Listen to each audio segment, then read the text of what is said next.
said in the context, of course, of Balakot airstrike since its fifth anniversary. To talk about it with us, we have Prafulla Ketkar, editor-organizer, and we also are joined by Professor Vardhan Pant, Vice President, Observer Research Foundation, a think tank here in Delhi.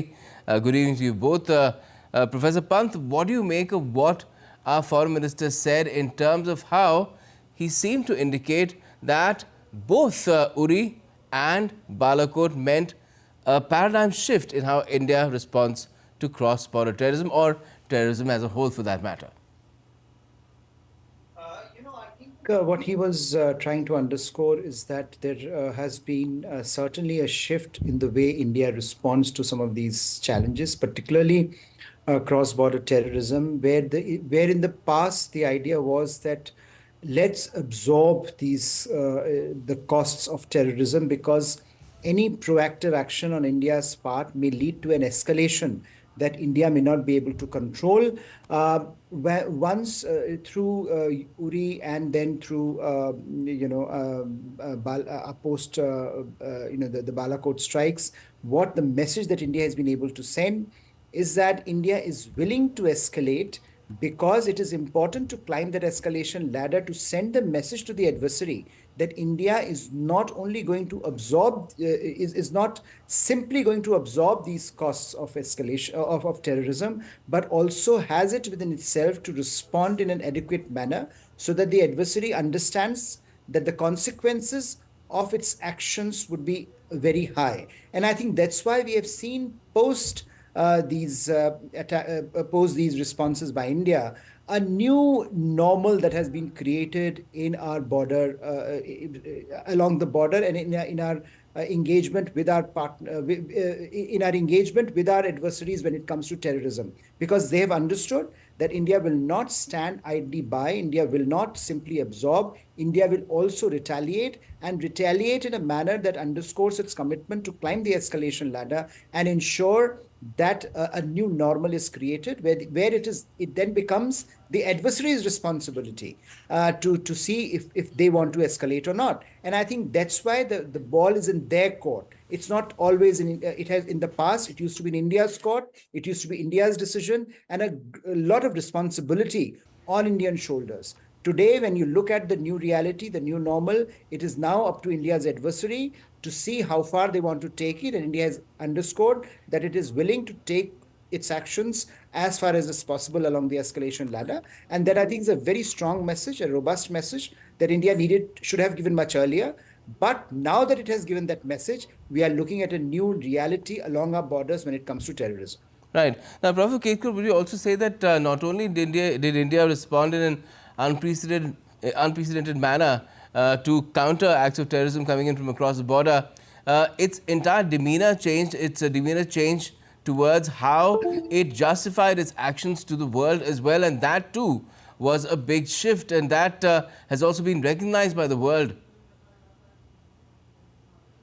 Yes. Gautam, please try and understand, while inaugurating this Pandit Hridaynath Kunjrul Memorial Lecture Series today at the JNU campus, Honorable, External Affairs Minister was actually making a 10-pointer presentation on the way present global challenges are being addressed by India and India's foreign policy.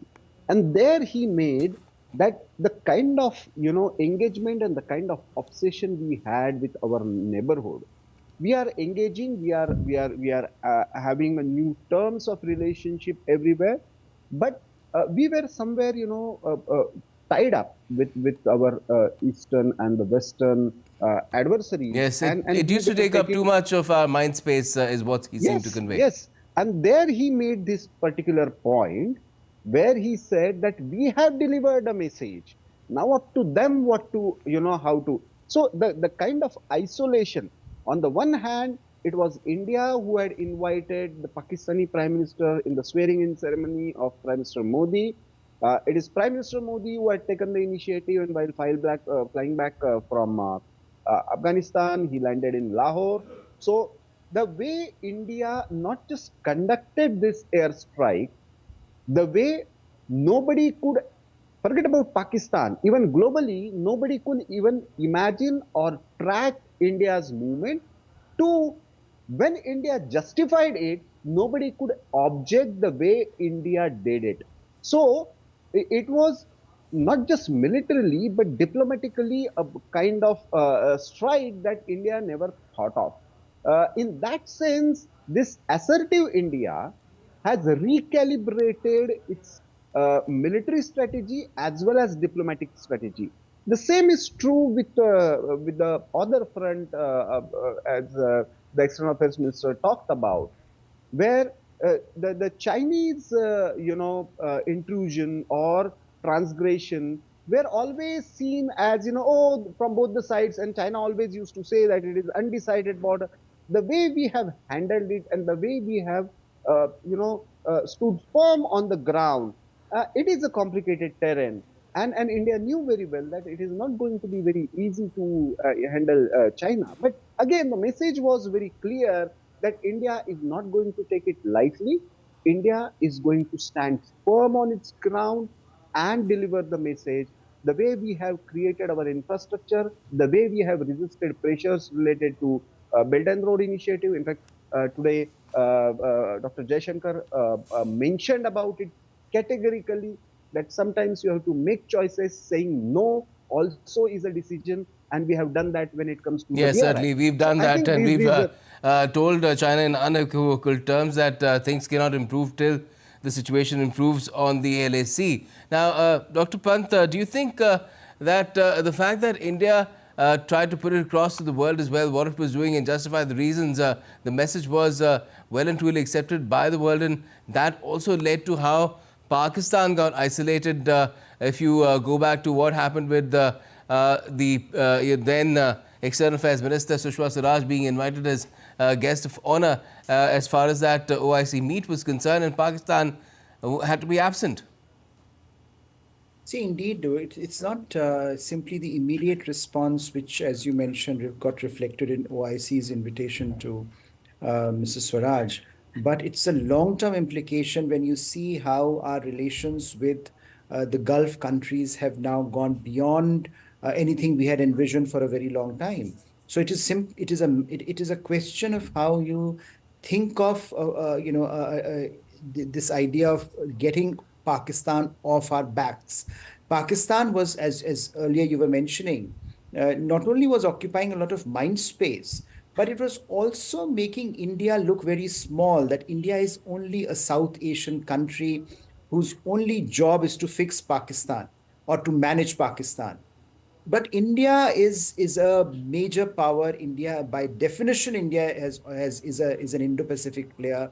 India is a player across theaters, and as India's presence and profile rises in the Indo-Pacific, there are new dynamics at play here. And unless India, did what it did with Pakistan, marginalizing Pakistan in Indian foreign policy discourse, thereby marginalizing Pakistan in the discourse of major powers when they looked at our part of the world, unless India did it successfully, it would have been very difficult for India to project that confidence that India today projects across the Indo-Pacific. Yes. Therefore, it was a very important inflection point. Balakot is not simply Balakot per se. Balakot allowed India to reimagine and reconfigure its foreign policy. Certainly. If I could quickly come to Prof. Ketkar as well, do you think it is also the backdrop of how India then decided to change the fate of Kashmir with the abrogation of Article 370 and 35A? See, in foreign policy terms, there were two issues, Gautam. One was our discourse related to Kashmir, and I'm deliberately saying single inverted commas Kashmir. We never used to allowed Pakistan to take over the Kashmir with the prism that Pakistan wanted to establish globally, that is the Muslim majority region, and we used to respond to it. What we have done is, as far as our relations with entire Gulf or West Asia is concerned, we have actually dehyphenated our relationship either from the issues related to Pakistan or Kashmir, and that allowed us to deal with or isolate Pakistani position, not just Pakistan but the Pakistani position. Two, the way we have built a narrative on the historical facts, the constitutional mechanism, and the actual issues of governance and human rights vis-a-vis Jammu Kashmir. That Jammu Kashmir and the provision of Article 370 was a temporary provision. Constitutionally, India had a mandate. As far as the accession was concerned, it was full and final, and therefore taking the entire constitution to each and every segment of the society was the only question remaining. And India just didn't stop there. India went ahead and said, perhaps the only issue that is remaining is to reoccupy the illegally occupied territories by Pakistan. So now Pakistan has, onus is on Pakistan. How does Pakistan deals with this question of illegally occupied territories, namely Gilgit-Baltistan and Pak-occupied Jammu Kashmir? So, yes, well, let's first let it get a stable government in place. We have actually completely reversed the process of setting the narratives. Definitely. Well, thank you so much for joining us and talking about how things have changed since the Balakot airstrike that took place about 5 years back. Both you, Professor Pant and Prof. Ketkar.